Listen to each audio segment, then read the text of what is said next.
বল। বাবা ওখানে রাখা আছে। বেটা তাড়াতাড়ি তুই বাড়ি থেকে চাবি নিয়ে আয়, এই গাড়িটা অন্য গ্রামে রেখে আসতে হবে। কিন্তু কেন বাবা, কি হয়েছে? কারণ এই গ্রামে একটি পাগল লোক এসেছে। ও রোজ রাত্রি 12টা বাজলে মুখে কালো কাপড় বেঁধে চলে আসে আর সবার বাইক ভেঙে দিয়ে যায়। হ্যাঁ, ও কমসে কম এই গ্রামে 50টা বাইক ভেঙে দিয়েছে। কি বাবা?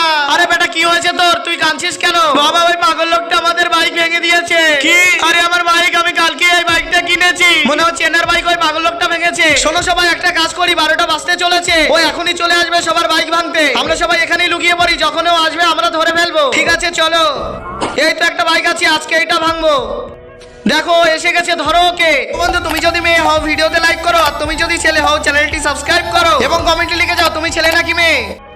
ধরো ওকে, এর মুখটা খুলে দে দেখি কে এটা। আবে তো রাজু। বল তুই কেন ভাঙছিস সবার গাড়ি? কারণ আমি নতুন গ্যারেজের দোকান খুলেছি আর গ্যারেজ চলছে না, এই জন্য সবার বাইক আমি ভেঙে দিচ্ছি, যাতে সবাই আমার গ্যারেজে সারাতে নিয়ে যায় আর আমার দোকান ভালো চলে।